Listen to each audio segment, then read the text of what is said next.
పూల వ్యాపారం. వ్యాపారం సార్. ఇప్పుడు మేము నియోజకవర్గాల్లో అభివృద్ధి పనులు ఎంతవరకు జరుగుతున్నాయి, మైనారిటీలకు ఈ ప్రభుత్వము మైనార్టీలకు ఈ ప్రభుత్వం ఎంతవరకు న్యాయం చేస్తుందని తెలుసుకోవడానికి వచ్చాము. ఎట్లా ఉంది చెప్పండి పెద్ద మీ సమస్య. మాకు మైనార్టీ అడిగి బ్యాంకులు అడిగి ఏకున్నారు లోన్ అడిగి లేకపోతే వ్యాపారం చేసి బతుకుతున్నాను. వడ్డీ కానీ 5 రూపాయలు వడ్డీ తీసుకున్నారు. ఈ అయితే మామూలు మైనార్టీ నోటీ అయితే కట్టొచ్చు నెల కింద. అది దానికో తిప్పబడతాం. బ్యాంకులు పోతే ఏకున్నారు మాకు.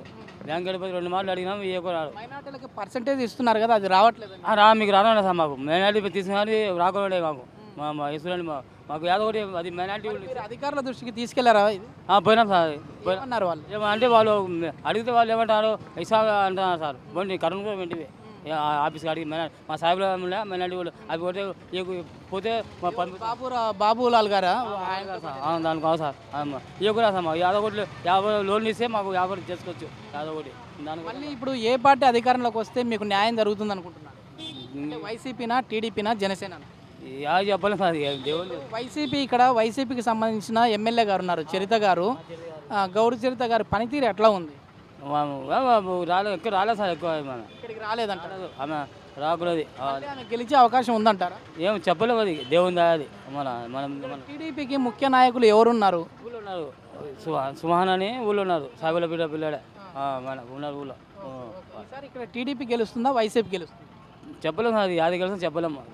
ఊరికి రావచ్చు. అదే రావచ్చు. చంద్రబాబు గారి పరిపాలన చూశారు కదా, ఈ 4.5 సంవత్సర కాలం ఎలా అనిపించింది మీకు? బాగానే ఉంది సార్. మనం ఇంకొంటే వ్యాపారం లోన్ ఇస్తే మనం వ్యాపారం చేసుకోవచ్చట. అదే 2 మాటలు అయితే ఎలాంటి లోన్లు రాలేదండి. రాలేదు మాకు. 1 రోజు రాలేదు సార్. బ్యాంకులో పోతే ఇస్తాను చెప్తాడు ఇవ్వకున్నారు. మళ్ళీ నెల కడతా అని చెప్పినాము. ఇవ్వకున్నారు. లోన్ ఇవ్వకున్నారు. వడ్డీ తేయాలంటే 5 రూపాయలు వడ్డీ మనకు. ఈ బ్యాంకులో ఏదో కొంచెం తక్కువ పడుతుంది మనకు. వడ్డీ తక్కువ పడుతుంది. అందుకోసం అడిగిన 2 మాటలు అడిగిన. జగన్మోహన్ రెడ్డి గారు పాదయాత్ర చేస్తున్నారు. ఆ పాదయాత్ర కూడా ఇంకా ముగిసే సమయం వచ్చింది. ముగిసింది కూడా రేపటితో.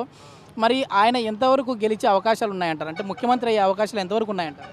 చెప్పలేము. అది దానికి ఏముంది ఇప్పుడు చెప్పలేము. అది ఎవరికి వస్తుంది. ఓకే పెద్ద అమ్మ, మీకు పింఛన్ అందుతున్నాయా? పింఛన్లు నెల నెల వస్తున్నాయా? మీ పేరు ఏం పేరు పెద్దమ్మ? పల్లె మద్దమ్మ. మామూలుగా ఇప్పుడు కొన్ని నెలలు కొంతమంది మాతో ఏం చెప్తున్నారంటే 1 నెల వస్తే మరో నెల ఆగుతుంది పింఛన్ అంటున్నారు. మీకు కూడా అట్లా జరుగుతుందా? లేదు స్వామి, ప్రతి నెల వస్తుంది. ఎట్లా ఉందమ్మా చంద్రబాబు గారి పరిపాలన ఎలా అనిపిస్తుంది మీకు? బాగానే ఇస్తున్నాను నేను. బాగానే ఇస్తా ఉన్నారు. ఇప్పుడు వచ్చేసేసి ఇక్కడ లోకల్గా చూసుకుంటే గౌరీ చరిత గారు ఎమ్మెల్యేగా ఉన్నారు కదా, ఆమె పనితీరు ఎట్లుందమ్మా? ఆమెది బాగానే ఉందా? ఆమె ప్రజలతో మమేకంగా ఉంటారా? ఏమో స్వామి, నాకు అది ఎలా తెలియదు. జగన్మోహన్ రెడ్డి గారు తెలుసు కదమ్మా, వైఎస్ఆర్సీపీ అధినేత. ఆయన ముఖ్యమంత్రి అయ్యే అవకాశాలు ఉన్నాయంటారా ఈసారి? ఏమో అంటున్నారు నైనా. ఏమో మనం. మీకైతే పింఛన్ అయితే వస్తుంది? వస్తుంది. ఓకే పెద్దమ్మా. నమస్తే అమ్మా, మీ పేరమ్మా?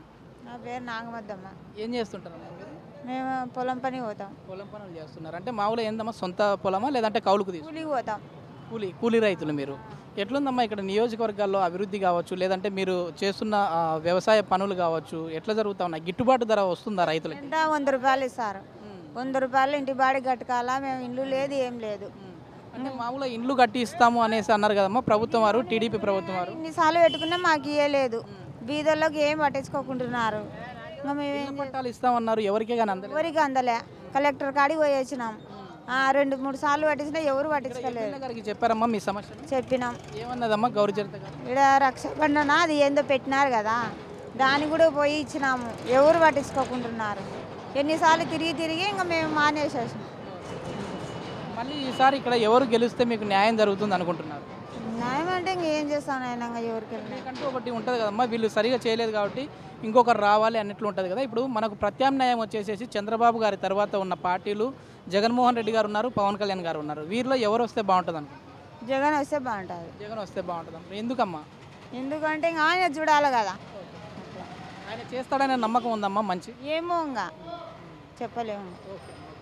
అన్న నమస్తే అన్న, మీ పేరు? నా పేరు అన్వర్. ఏం చేస్తుంటారు? ఏం చేస్తుంటారు? Auto driver. ఆటో డ్రైవర్లకు ప్రధానంగా సమస్యలు వచ్చేసేసి ఏమున్నాయో అవి తెలుసుకుందామని చెప్పేసి ఒక ప్రయత్నం అన్న. మీకు ప్రధాన సమస్యలు ఏంటి? అంటే ట్యాక్స్ అనేసి ఏదో అన్నారు, అది అంటే మనకు నేనే పాసింగ్ పోయినా నా బండి తీసుకొని. పాసింగ్ అంటే 2500 అంటే ఎన్నికి వచ్చినాము. ఎఫ్సీ ఇన్సూరెన్స్ వాళ్ళంతలాగా సుమారుగా అవుతుంది మాకు. ఇప్పుడు తెలంగాణలో తీసేసినారు ట్యాక్సీ పాసింగ్ అనేది, అట్లా లేదు మాకు. ఇప్పుడు డీల్ వచ్చేసి రేటు పెరిగా. మాకు మామూలుగా లోకల్కు మా బండ్లు లోకల్ తిరగాలంటే మాకు బాగా లేవు. ఇప్పుడు రైతులకు పని లేదు. ప్రజలకు వర్క్ లేదు కాబట్టి మాకు ఇబ్బంది అయిపోయింది. ఇప్పుడు ప్రతి ఒక్కటి రేటు పెరిగా మా పరిస్థితి చాలా ఇబ్బంది అన్నమాట. ఇప్పుడు ఈ సమస్యలన్నీ తీరిపోవాలంటే మళ్ళీ ఎందుకంటే ఇంకా 2-3 నెలల్లో మళ్ళీ ఎలక్షన్లు వచ్చే సమయం దగ్గర పడింది. ఏ పార్టీ అధికారంలోకి వస్తే మీ సమస్యలు తీరిపోతాయి అనుకుంటున్నారు? ఒకటి మాకు ఏ పార్టీ అయినా ఒకటే, మనకు ఏ పార్టీ అయినా ఒకటే, ప్రజలకు మేలు చేసి మాకు అంతిమ ఉంటుంది. ప్రజలకు మేలు చేసే పార్టీ ఏది కనపడుతుంది? ఎందుకు ఇంతవరకు ఈ వయసు బాగా చేస్తున్నాడు, వయసు రాసిరెడ్డి బాగా చేస్తున్నాడు. ఇంతకుముందు ఇప్పుడు ఈ మధ్య ముఖ్యమంత్రి బాగానే చేస్తున్నాడు ఈ మహిళ. కానీ అదే ప్రకారం చేస్తే బాగుంటుంది. ఒకటి ప్లస్ పాణ్యంలో అయితే 18 ఊరు నియోజకవర్గం ఉన్నాయి.